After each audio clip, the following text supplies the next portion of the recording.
Ahora vamos a ver un poco sobre esta dogmática sobre la divina revelación,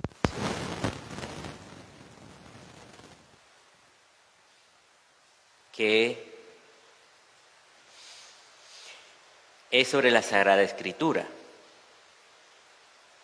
Es interesante cómo se da este documento,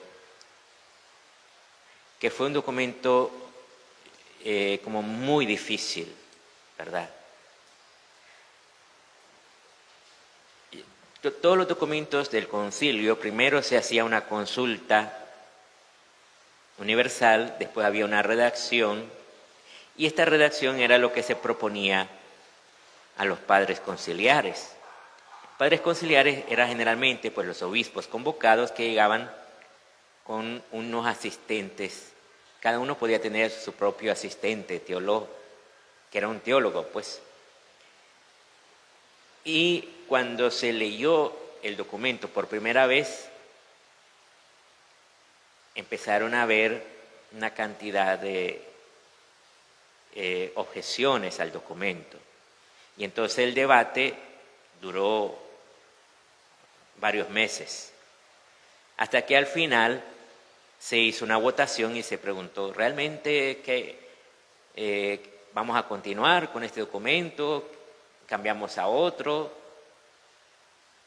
Y se hizo una votación.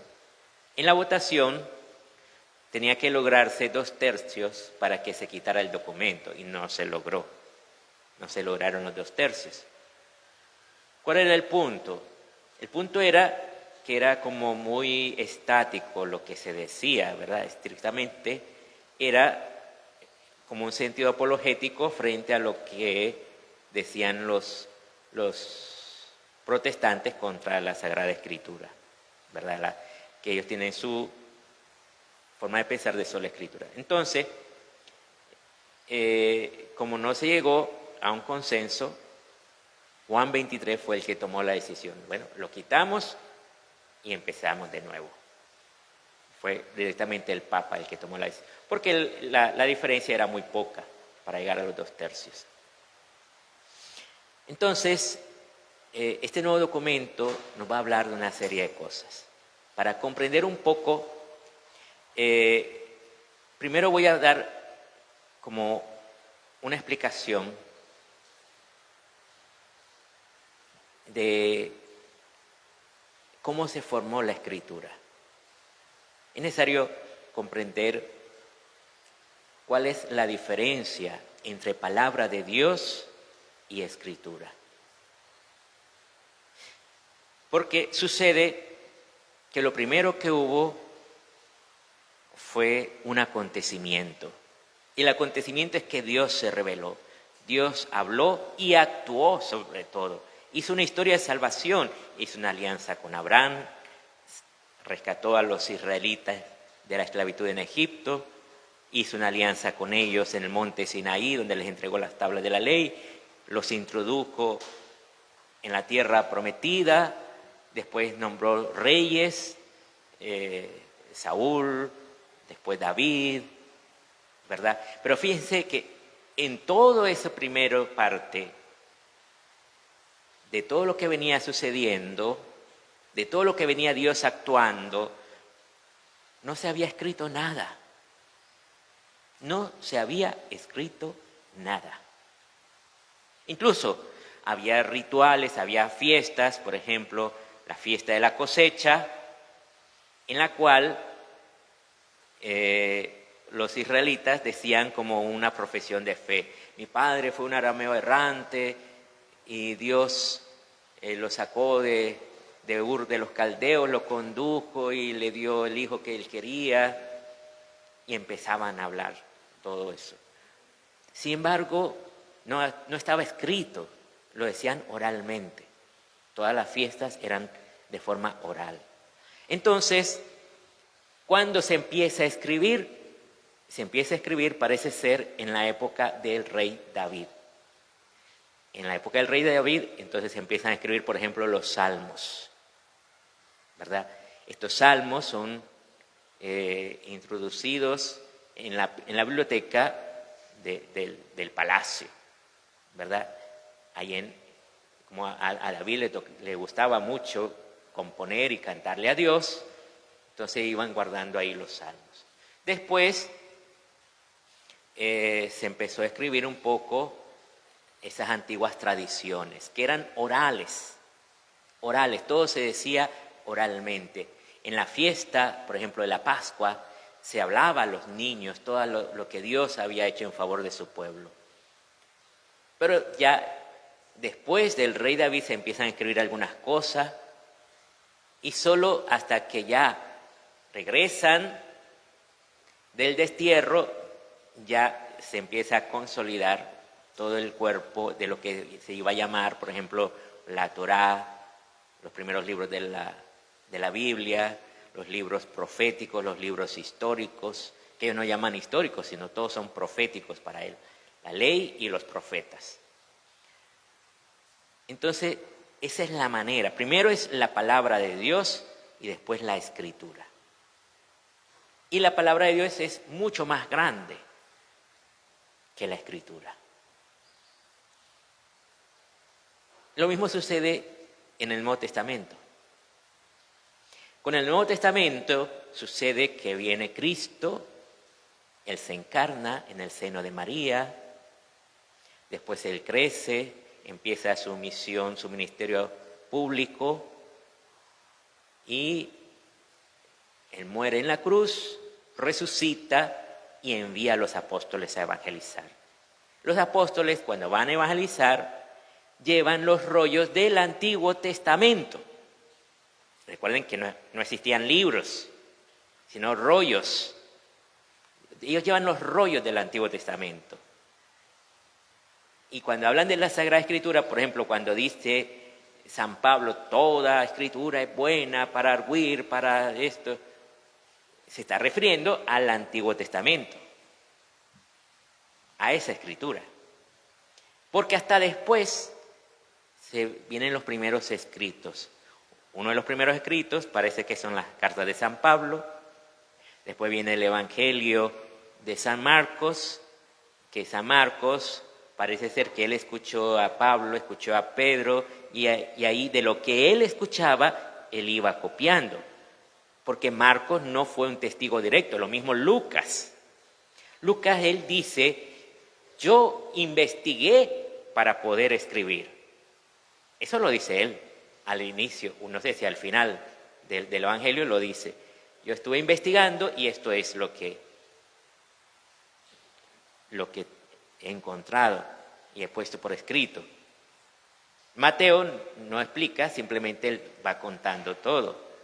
Y Marcos es el más, parece ser que es de uno de los más antiguos. Y finalmente Juan que escribe de una manera muy sencilla, pero al mismo tiempo muy profunda, que es necesario conocer mucho. Entonces, para poder comprender estos textos, sí, eso lo mencioné, que es de los primeros escritos del Nuevo Testamento. Entonces, lo que quería decir es que primero es el acontecimiento, después son los relatos, ¿verdad? Los relatos orales, eso se llama la tradición. Y después está la Sagrada Escritura. Entonces la palabra de Dios precede, acompaña y desborda la Sagrada Escritura. ¿Por qué? Porque la palabra de Dios nos sigue hablando hoy. Nos sigue hablando hoy. Y nos habla a través de la Sagrada Escritura. Ahora, ¿cómo sabemos nosotros que en la Sagrada Escritura encontramos la palabra de Dios? Gracias al magisterio de la Iglesia. El magisterio de la Iglesia es el que nos enseña que en la Sagrada Escritura encontramos la palabra de Dios. Hay un concilio en los primeros siglos de la Iglesia, que declara cuáles son los libros del Antiguo Testamento y del Nuevo Testamento. Ese concilio después fue confirmado en Trento, pero no es Trento el que declara cuáles son los libros de la Biblia. Fue un concilio mucho más antiguo que Trento, mucho anterior. Entonces, esto es más o menos de lo que nos habla esta Constitución Dei Verbum. Ahora, yo quería un poco, bueno, sí, aquí después va a decir, comentar el último capítulo de este documento de la Constitución Dei Verbum, que se titula La Sagrada Escritura en la vida de la Iglesia.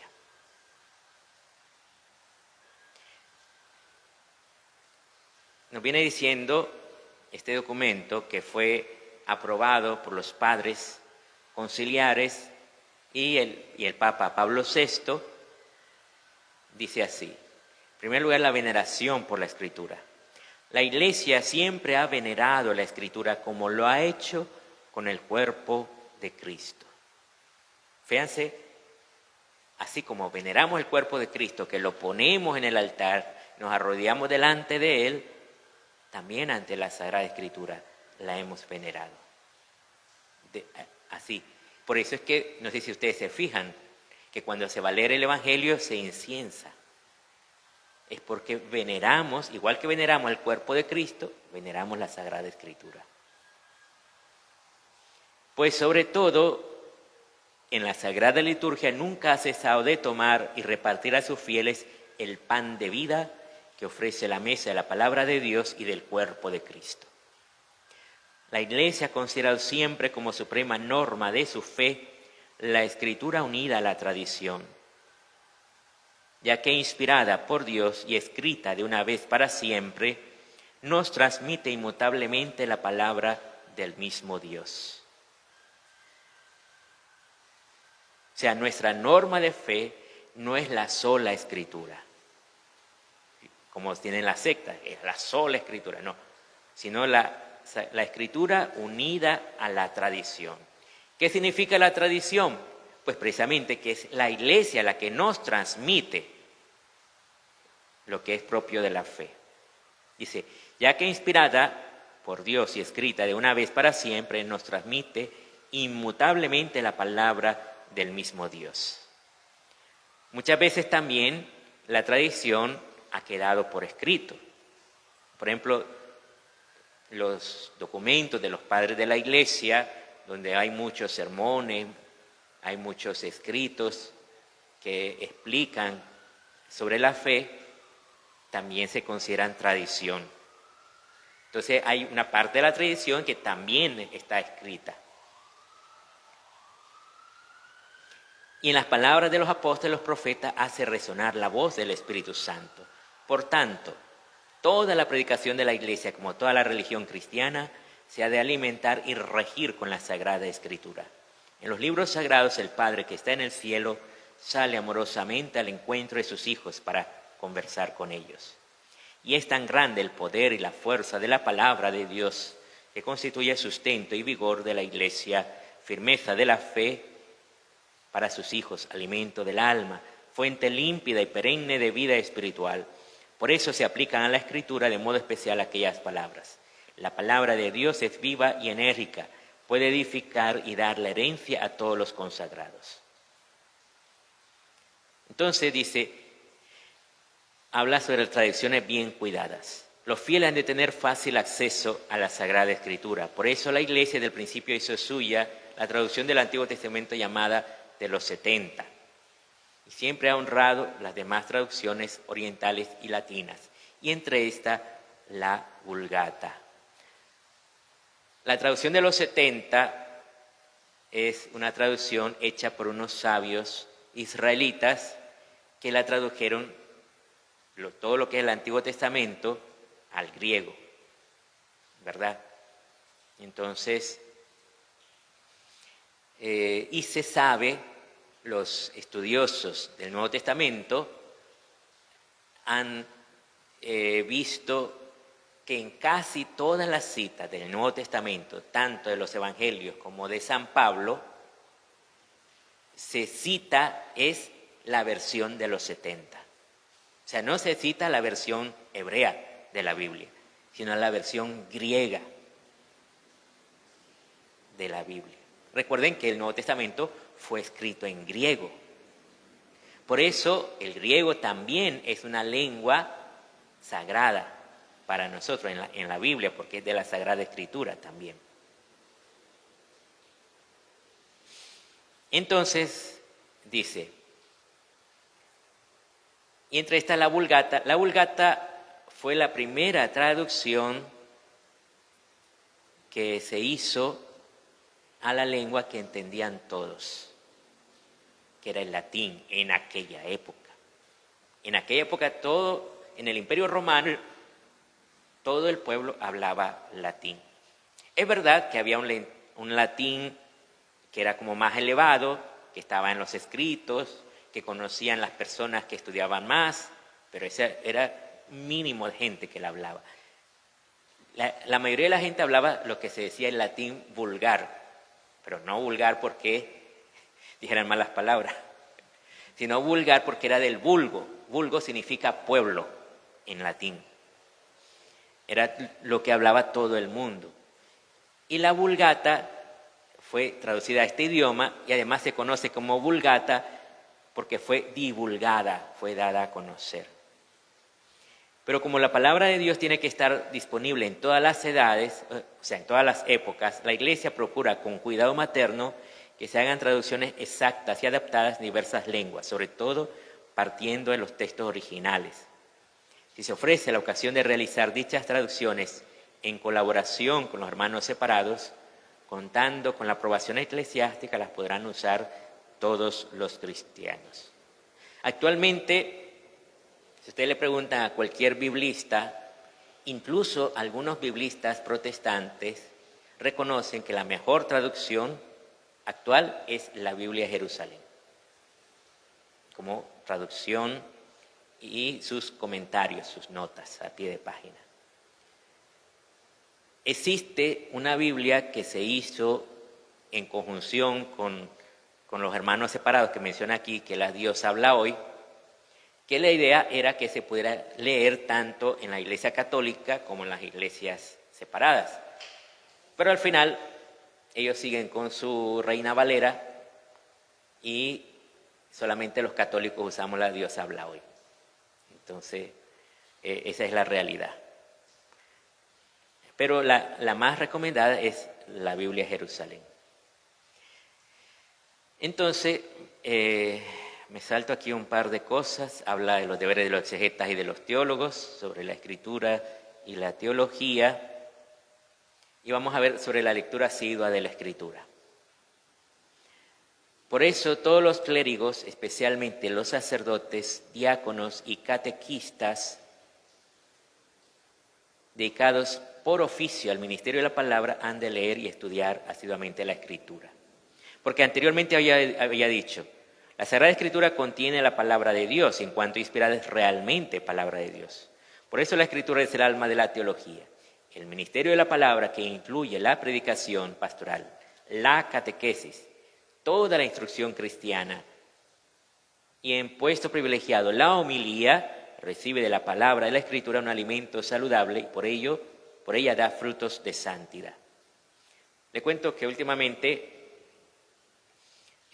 como a veces un poco costoso tener muchos libros, entonces lo que hago es seguir algunos sacerdotes que profundizan el estudio de la Sagrada Escritura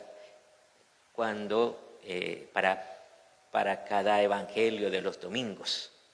Yo los escucho y trato de allí, pues también viendo cómo nos puede ayudar a nuestra vida, ¿verdad? Diga, ¿iba a decir algo? Bueno. Entonces, atención entonces a lo que dice. Todos, especialmente los sacerdotes, diáconos y catequistas, ¿verdad? han de leer y estudiar asiduamente la Escritura, para no volverse predicadores vacíos de la palabra, que no la escuchan por dentro. A mí me da pena, por ejemplo, cuando hay catequistas o personas que han sido catequistas y después llevan una vida, se dejan de dar catequesis y después llevan una vida como el mundo. O sea, con una moral cuestionable, una moral que no es la moral de la iglesia. Entonces yo digo, si realmente se creyeron lo que estaban enseñando, se creyeron esa palabra como palabra de Dios. Por eso aquí dice que no nos volvamos predicadores vacíos de la palabra. Esta también es una palabra para mí. No crean, los sacerdotes tenemos muchas tentaciones y puede ser que hayamos caído en pecados y que hayamos tenido que levantarnos y entrar en el combate nuevamente. Pues esto es lo que, por eso necesitamos de esa escucha a la palabra de Dios, porque es precisamente cuando estás herido, que recuerdas la palabra de Dios, que te impulsa a volver a través de la penitencia, por ejemplo. Entonces, han de comunicar a sus fieles, ¿cuáles son tus fieles? Los catequizandos, son tus fieles también. Los que escuchan las lecturas o las moniciones que a veces se hacen.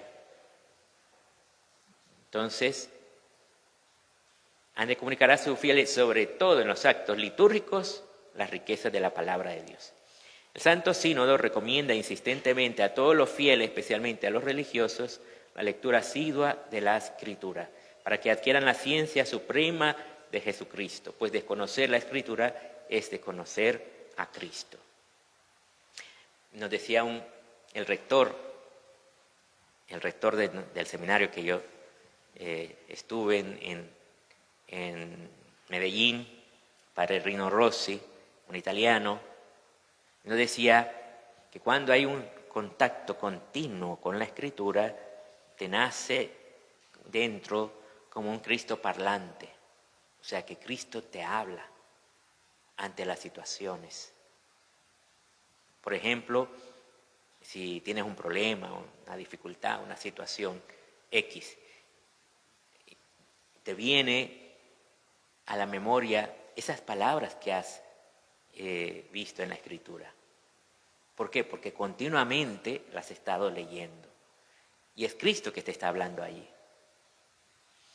Entonces, acudan de buena gana, dice, al texto mismo, en la liturgia tan llena de lenguajes de Dios, en la lectura espiritual o bien en otras instituciones o con otros medios para dicho fin se organizan hoy por todas partes con aprobación o por iniciativa de los pastores de la Iglesia. Recuerden que la lectura de la Sagrada Escritura debe acompañar la oración para que se realice el diálogo de Dios con el hombre, pues a Dios hablamos cuando oramos y a Dios escuchamos cuando leemos su palabra. Por eso siempre, también en la oración se nos recomienda acudir a la Sagrada Escritura. Y hay una forma de orar directamente con la Sagrada Escritura, que es la Lectio Divina, que si ustedes desean en algún momento podemos hacerla. Yo sé que el Padre Javier hizo varios encuentros sobre la Lectio Divina cuando él estaba, pero podemos retomarlo para que se nos renueve ese anhelo del encuentro con la palabra. Dice, los obispos, como transmisores de la doctrina apostólica, deben instruir a sus fieles en el uso recto de los libros sagrados, especialmente del Nuevo Testamento y de los Evangelios, empleando traducciones de la Biblia provistas de comentarios que realmente expliquen. O sea, esta es la diferencia.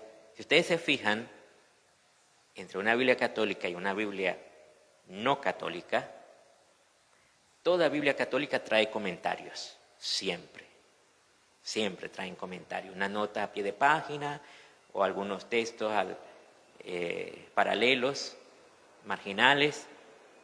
Toda Biblia católica siempre trae algún comentario. Yo me acuerdo, por ejemplo, la primera Biblia que a mí me regalaron que me la regaló, creo, una tía. Era una versión nácar colunga. No sé si ustedes han leído a alguien esa versión. Una versión bien, con un lenguaje muy español, muchas palabras que yo no entendía, era adolescente entonces. Pero me gustaba leer, aparte que decía, esta es mi Biblia, ¿verdad? Entonces, y al final tenía todas las listas de las lecturas de cada día, de los domingos, de cada día, de la fiesta, de no sé qué. Y entonces yo ahí podía, si quería ver la lectura del domingo, iba a buscar cuál era el domingo que tocaba y después buscaba en la Biblia. Entonces, eso es interesante, ¿verdad? Tener Biblias que tengan esos comentarios. ¿Por qué son necesarios los comentarios? Porque precisamente la Biblia protestante no trae ningún comentario y ese es un problema grande. Porque para comprender la Escritura hay que comprender el lenguaje con que fue escrito. Nosotros somos de una mentalidad occidental. La mentalidad occidental nos viene de los griegos, básicamente, con influencia de mucha gente, anglosajones, de árabes, de muchas cosas. Incluso la influencia de nuestras culturas originarias de América, todo eso. Pero la Sagrada Escritura fue escrita con otra mentalidad, una mentalidad oriental, muy distinta a la nuestra. Por eso, ellos, por ejemplo, no narran los hechos tal cual, sino a la luz de la fe, a la luz de su religión. Comprenden la historia a la luz de la acción de Dios. No simplemente cuentan hechos que han sucedido y ya está, no, sino cómo Dios ha actuado allí. Por eso es interesante comprender los géneros literarios, por ejemplo, cuando es un texto histórico o, por ejemplo, cuando son salmos, que lo primero del salmo no es la historia o la ciencia, sino comprender que es una alabanza a Dios. O el libro del Génesis. ¿Fue la creación tal cual se narra en la Biblia? Pues resulta que hay dos relatos de la creación. ¿Y cuál de los dos vamos a elegir? ¿El primero o el segundo? Pues no es lo importante querer pensar que la creación fue tal cual ahí la narra, sino que lo que ellos no querían explicar lo narran con la mentalidad de aquella época, donde lo importante no es la ciencia. O sea, ellos no quieren explicar cómo empezaron a existir los planetas de una manera científica, sino visto a la luz de la fe. O sea, no importa cuál fue el proceso como se dio científicamente. Lo importante es que Dios actuó en todo lo que eso sucedió. Que Dios actuó, por ejemplo, para que se diera la vida en la tierra. Y eso es la creación. Para que se diera no solo la vida en general,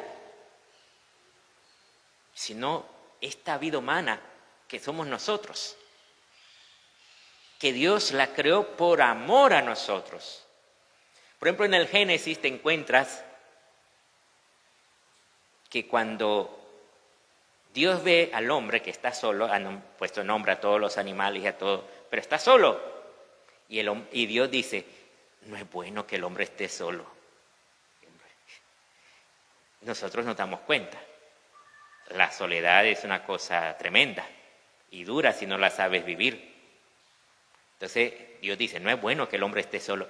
Y le creó una compañera. ¿Cuál es el punto ahí? El punto no es si la sacó de la costilla o no la sacó de la costilla, eso es secundario. El punto es que somos hombre y mujer porque Dios quiso que estuviéramos acompañados por amor. Quiso que hubiera esa unión entre el hombre y la mujer. Y además quiso siempre tener una amistad con nosotros. Fíjense que el mismo día de la tentación, Dios va a buscar a Adán. No es que Dios se enoja, pecaste bandido, hiciste lo que yo no quería. No, Él lo va a buscar. Y se hace como el que no sabe nada. Adán y Eva se escondieron. Y entonces Dios grita, Adán, ¿dónde estás? Imaginen ese bosque ahí perdido, cómo resonaría la voz de Dios. Y entonces sale Adán y le dice, es que estaba desnudo y por eso me escondí. ¿Y quién te hizo saber que estás desnudo? Él estaba desnudo, pero ¿quién le hizo saber que estaba desnudo? ¿Acaso comiste el árbol que te prohibí comer? Porque el pecado fue la desobediencia.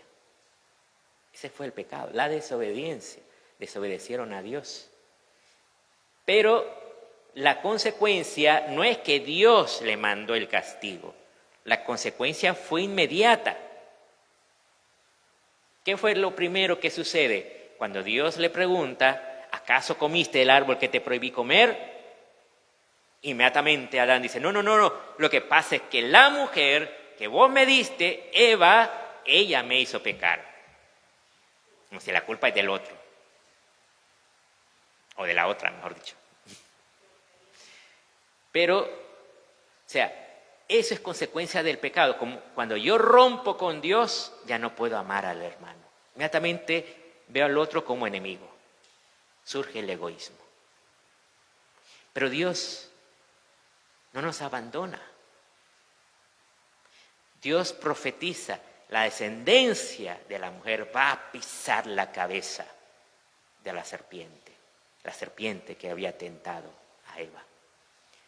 Entonces, esto le estoy contando un poco para que comprendamos que para entender mejor la Escritura necesitamos meternos en la mentalidad de aquella época.